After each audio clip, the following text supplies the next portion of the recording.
Welcome to Sky Women. I'm your host, Dr. Carolyn Moyers, a wife, mom, and board-certified OBGYN. This is a place to educate, empower, and inspire. Join us each week as we share the power of women's stories. Real women, real stories, real inspiration. Put on your stretchy pants. Let's get going. Welcome to another episode of Sky Women Podcast. Welcome back, community. I'm so thrilled that you've joined me today because I have Dr. Latifat here, and she is Money Fit MD. This fabulous woman helps women solve their money problems. And it is so empowering as a woman to know that you have agency over your money. Welcome, Dr. Latifat. Thank you. Thank you so much for having me here. It's such a pleasure to come chat with you on your platform. So awesome. Absolutely. So I love Dr. Latifat, and I feel like I've been talking to everybody about her recently because I've worked with Dr. Latifat around my own limiting money beliefs. And so I just thought it would be so empowering for my audience to hear some of your best money tips for women so that they can take charge of their life. Absolutely. No, I love your platform. I love that you do this for women, not just women physicians, because ultimately, right, our health matters, our lives matters, our physical, sexual health, whatever it is, everything all matters. And the reason why I love what I do with money is because it's almost like the window to the soul, right? The things that affect your sexual life also affect your finances. And honestly, money worries is one of the main things that women concern themselves about. And it's why we don't do the things that we want to do. So, I literally cannot think of a better platform to come have this conversation. So, oh my gosh, thank you so much. As you were saying that, it was making me think of one of the money books I've read in years past. I read this fabulous book about women and money.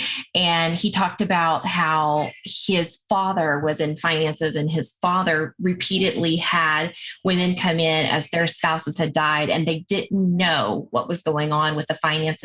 And if somebody hadn't been honest like his dad, they could have taken full advantage of these women. And so now his whole platform is to help empower women with money. Just so curious. I wish I could remember the name of that book at this point, but I think that it is so powerful for us.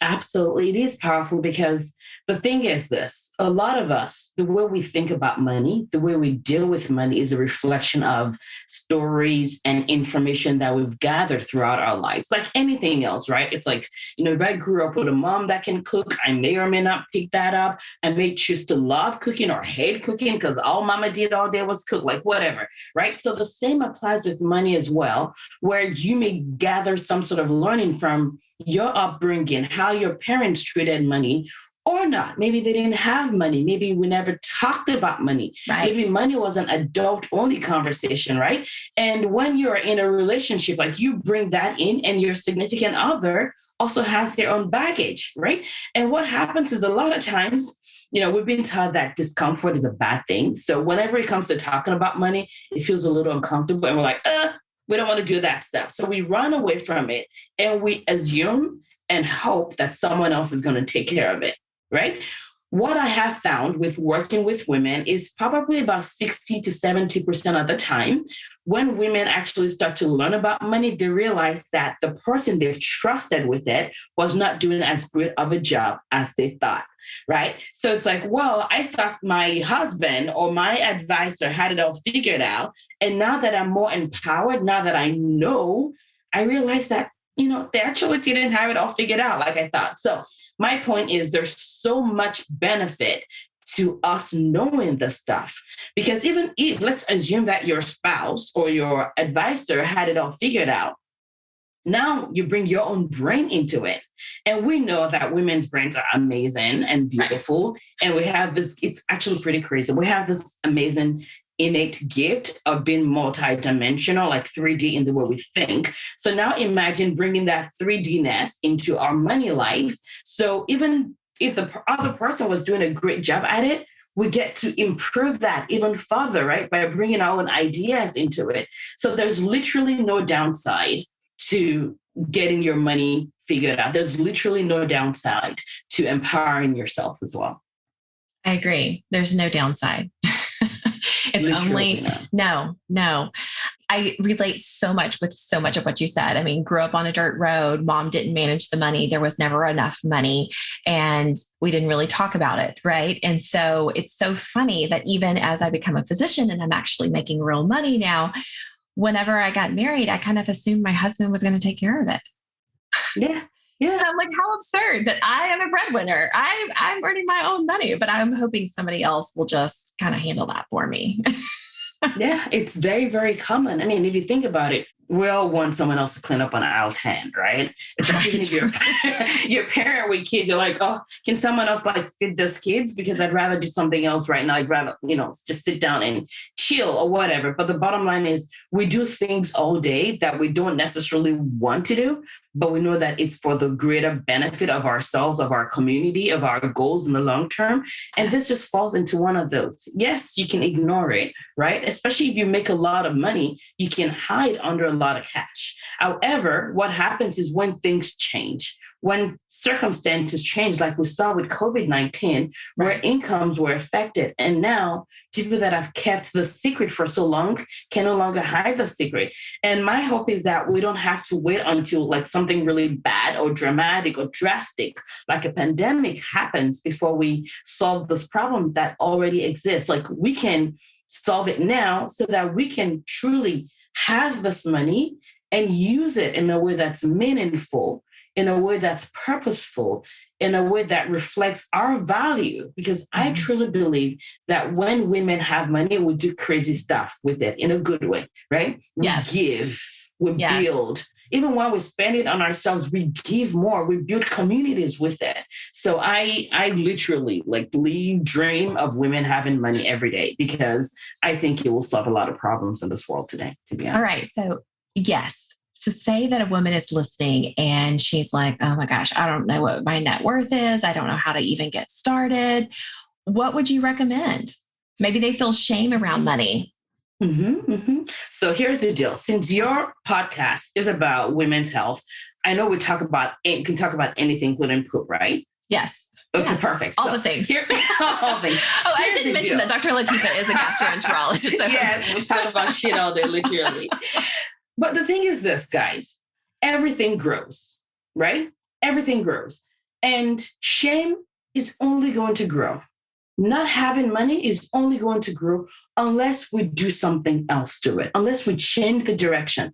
It's like a car that's going, right? It's not going to go uphill. It's going to go downhill.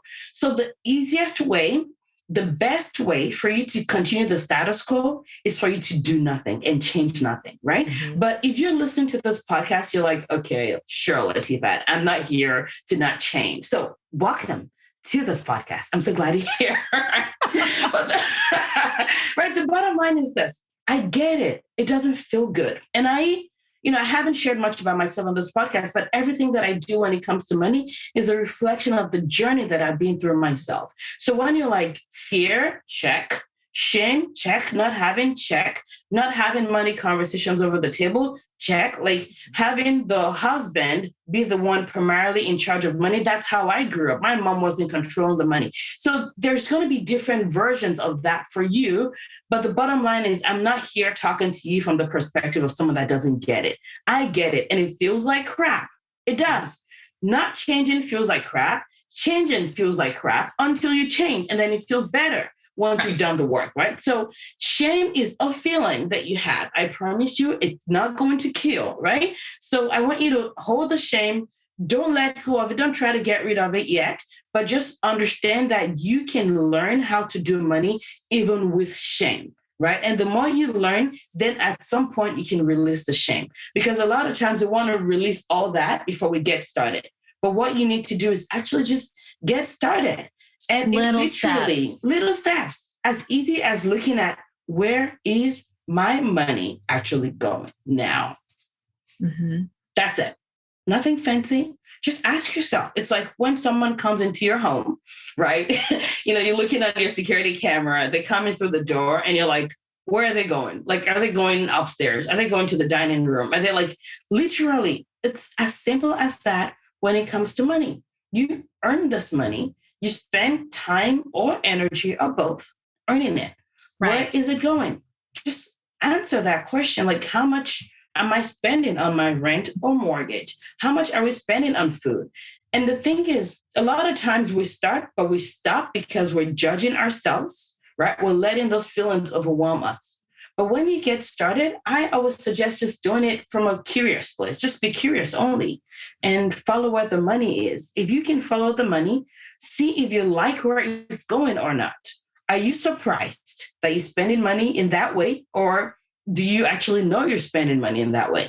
Are you surprised by how much you're spending there? Or are you like, oh, I had no idea. I was just paying this $200 a month for this gym membership I haven't used in 4 years. Right? So it's as simple as that. Just start from somewhere. Start from somewhere. Okay. I think that is a great point to just get started. And I love that you say, okay, let's look for the money leaks. Where is the money going? Are we aware of where the money is going?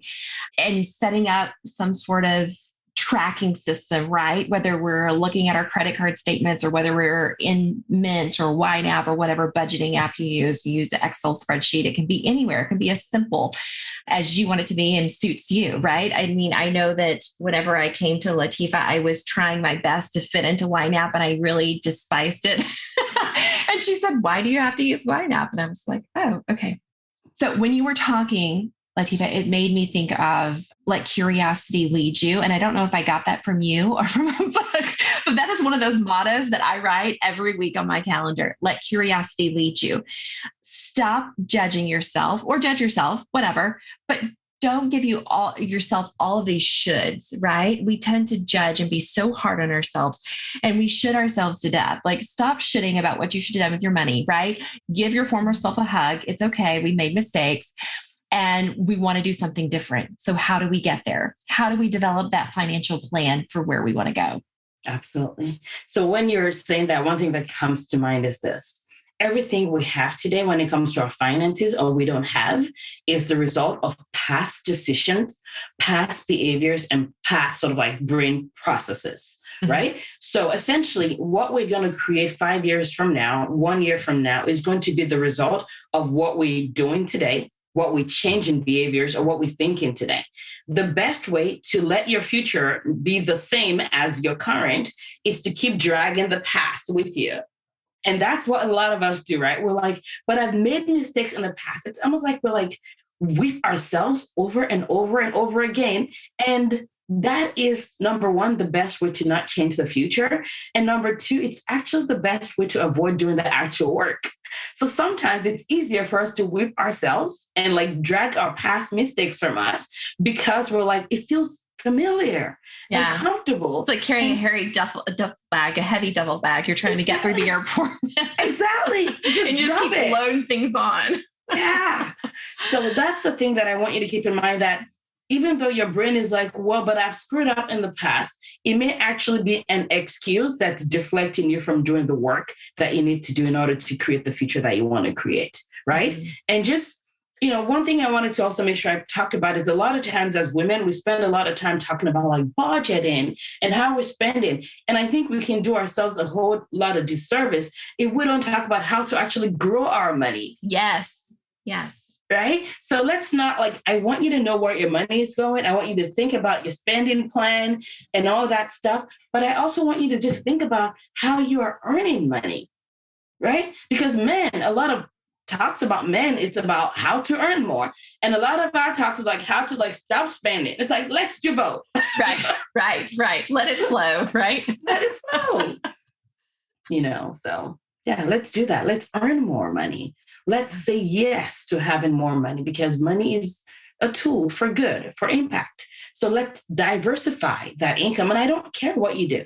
You could be a teacher, you could be an artist, you could be a, social media expert, you could be a CPA, whatever it is, how are you diversifying your money? Meaning when you're not out there exchanging your time for money in a 1-to-1 ratio, how are you earning more? Are you investing in the stock market? And it doesn't have to be complicated or crazy. What are you doing right now and how can you amplify that?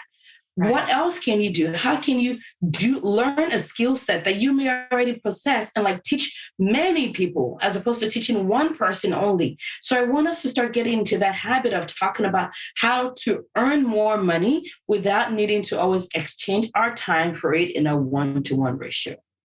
Right. Yes. Right. And understanding that we don't necessarily have to work for a boss. We don't have to work for a company in order to make money, right? There are so many ways. You have a skill set, you have a passion, you can create a course and sell it online. I mean, you wake up with excellent example of that. You are, I mean, I know it's your podcast, but I'm just going to brag about you for 5 seconds, if I may. I mean, you are an example of that. And there's nothing wrong with working for someone if that's your thing, right? But being the CEO of your life, being the CEO of your business, right? Learning that this is going to be uncomfortable, but your goal, your mission is so strong. You're like, I want to work for myself. I want to help women have better, gynecological health. I want them to like have a healthy pregnancy. I want them to have a healthy delivery. I want us to eat our cake and have it. And that desire to help women is what gets you up every day to do your podcast, to show up at work, right? And to be the CEO where you're like, you know what? To run a business, I have to be a great doc.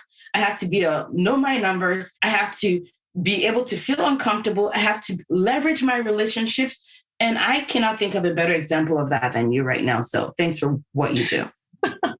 Thank you so much. I mean, you're right. It's an absolutely uncomfortable process and it's so much learning.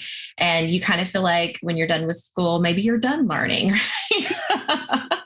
It is an ongoing education. The school of hard knocks just keep on going. But yes, I love inspiring women to live their passion. And I recently kind of inadvertently coached my massage therapist.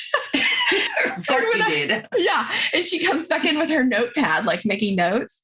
And it all started with this conversation about what percentage she earned off of the services at the spa and that she was worth more than that. And so when I went back for a massage, she goes, Friday is my last day and you might be disappointed. And she tells me her story. And I said, why would I be disappointed in your truth? This is beautiful. You're going on to the next thing, the next right thing for you, So yes, empowering women is my jam. I love it. And that brings up another great point, actually. Guys, I don't care what you're doing right now, where you're working. One of the lowest hanging fruits, like talking about leaving money on the table, is women are averagely underpaid for what we already do. Yes. So what are you already doing? We're like looking out there for like, how can I earn more money when the source of the lowest hanging fruit is like right in front of you? Where are you being underpaid right now? Where are you being underpaid? So being willing to ask for a raise, I think that a lot of women have a hard time approaching that subject. Absolutely. Because we're uncomfortable, right? That's the thing. We're uncomfortable. And why are we uncomfortable? Because we've grown up in a society, and I don't care where you grew up, United States, Germany. The bottom line is we've grown up in societies what we've been taught that women consciously and unconsciously should not really ask. We should take what we're given because you should just celebrate the fact that you have a job right now. So Don't get too greedy. Don't rock the boat, because if you do, we may just remember that there's a woman here and you may lose your job, right? And those are like the unconscious things we don't even know.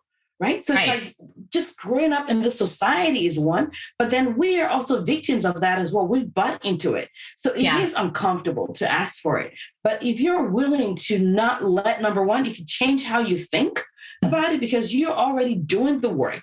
You're creating the service, right? You're giving the value.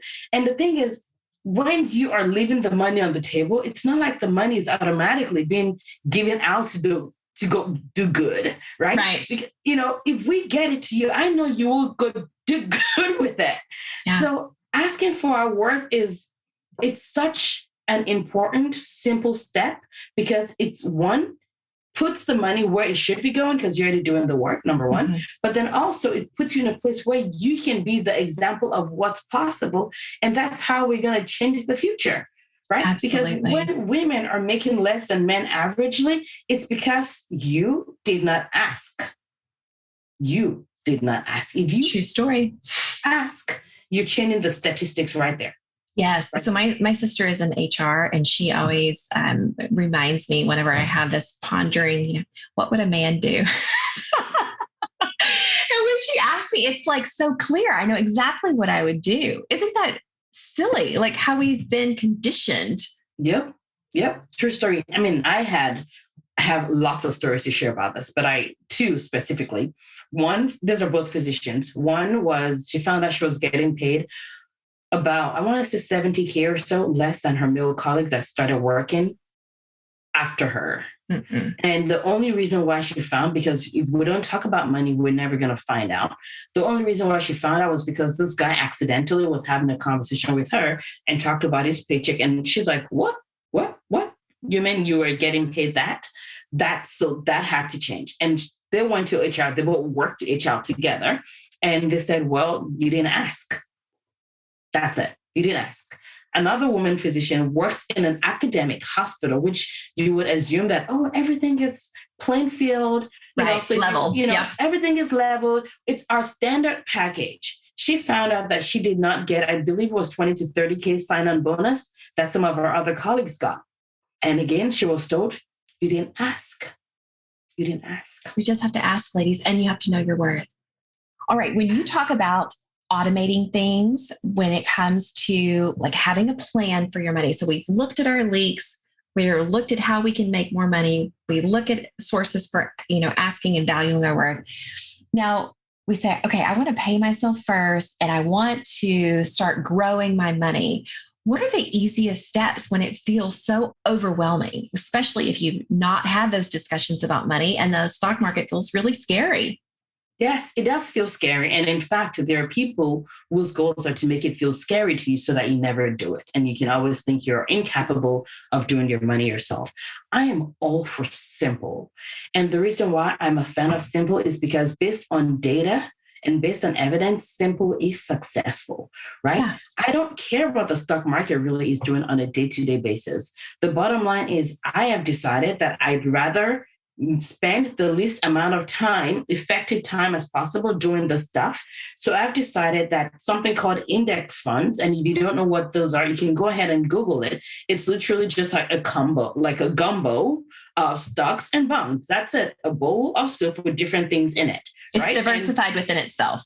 It's diversified, right? So you can buffer the good and the bad, right? The upward shift, the downward shift. So essentially, that's what I do for a lot of my stuff is simply deciding what index fund I want to invest in. And then every month, or you could do twice a month, depending on when your paycheck is coming, you can just decide how much you want going into this thing you've already decided to invest in.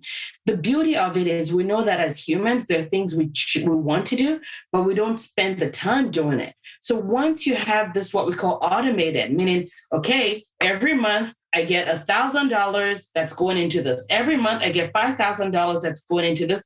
Guess what happens 12 months down the road? You have put in 60,000. You have put in 12,000. You've put in 6,000, whatever it is. And you did not even have to manually go do it every month because you and I both know that we may have the best intentions, but we don't necessarily do it. So automating is so important. You can do that for your investments.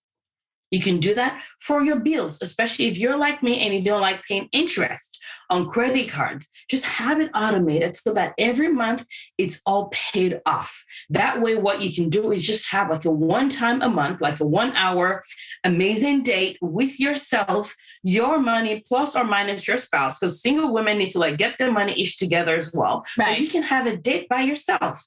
Whatever it is you want to drink, water, juice, kombucha, beer, wine, whatever it is, and just have that nice, sexy time with you, your money. Just check to make sure that the little things, the little mittens, whatever it is you sent out there to make money for you are doing the things you told them to do. And that's just literally an hour a month where you're spending, making sure that everything you set up is happening like it is. There are no surprises. There are no things that are deactivated, no accidental bills that are being paid, no accidental charges, right? So automation saves lives, guys. Do it, number one. And then, but just remember that the fact that it's automated doesn't mean you don't ever go and check. Once a month, go there, make sure things are exactly as you intend for it to do. because as you grow, your decisions are going to change. As you learn more, you may decide to do things differently. Yeah, that's a great point. And I think that we often think that it has to be all or nothing, right?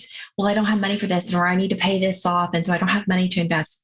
No, you can actually do a little bit here and a little bit there. You can automate, even if it's $50 or $100 going into your savings account, right? If you haven't had a savings account before today and you start and you automate it, $100 a month, it's going to build up quick, little by little, just little by little. And it could be something as small as that.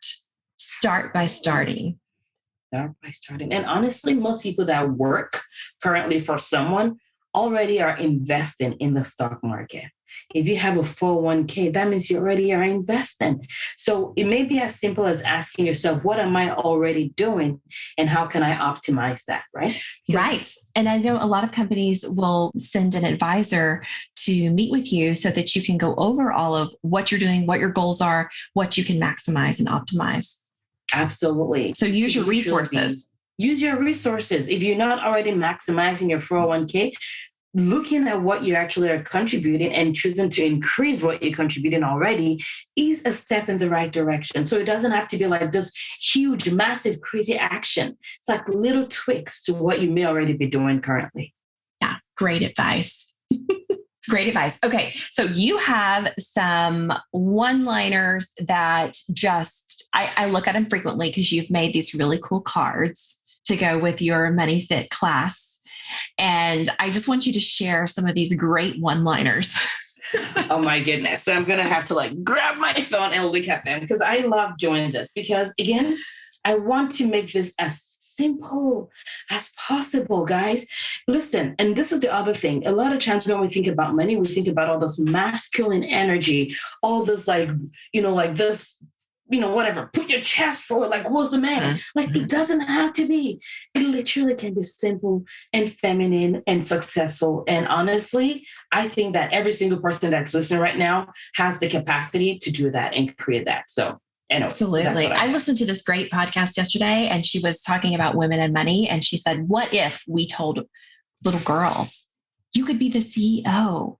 You could be the president of the company. You could be, if we gave them this insight that they could be millionaires if they wanted to be, right?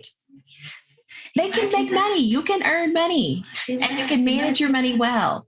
Imagine that. We can tell little girls, you can save some, you can spend some, you can invest some. You don't always have to save everything. Yeah.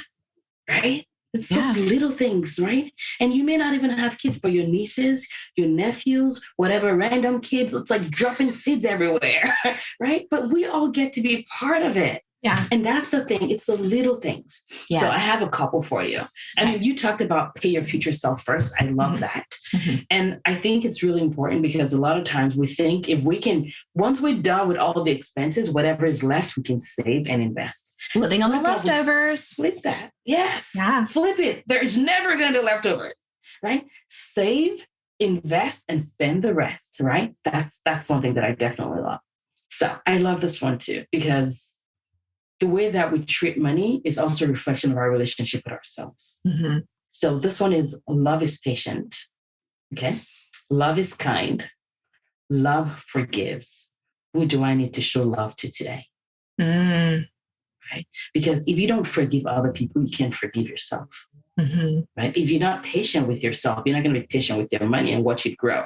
Mm-hmm. So just love is patient, love is kind. And sometimes kindness means you need to go shopping for yourself and go get a freaking massage. It's not all about saving, right? Yes. Get a freaking massage. Take that trip, right? But be kind to yourself. That's one thing that I want to talk about. And I love this one as a GI doc.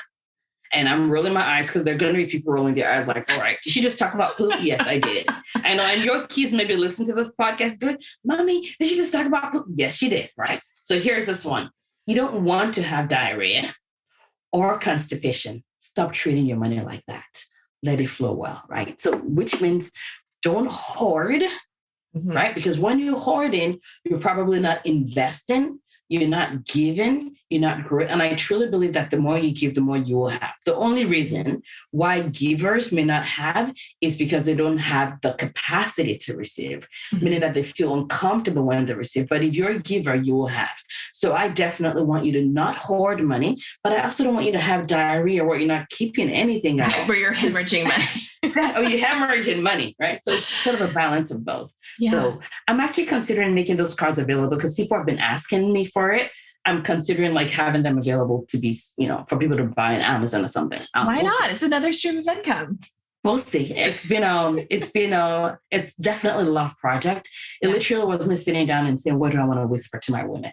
What do I want women to hear and nourish themselves with every day so they can because there's so much that just tells us what we're not and so much that tries to like twist the truth.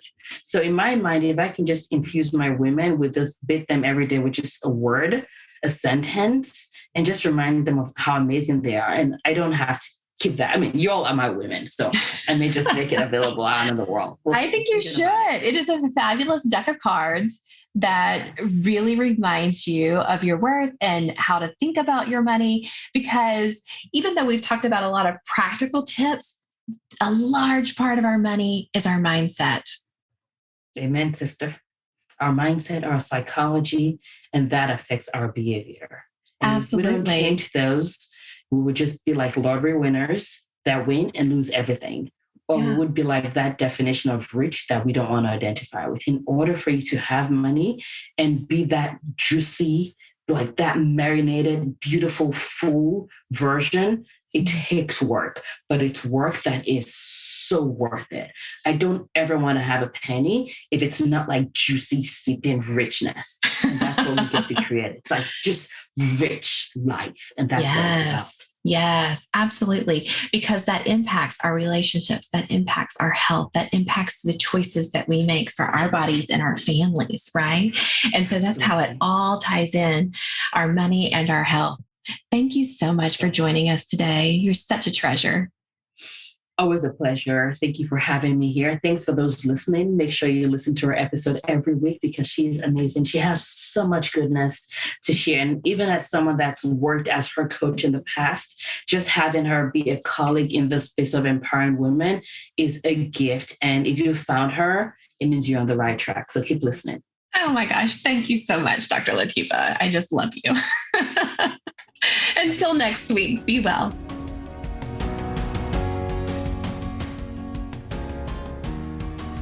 All right, Sky community, thank you for listening to another episode. This episode was sponsored by Sky Women's Health.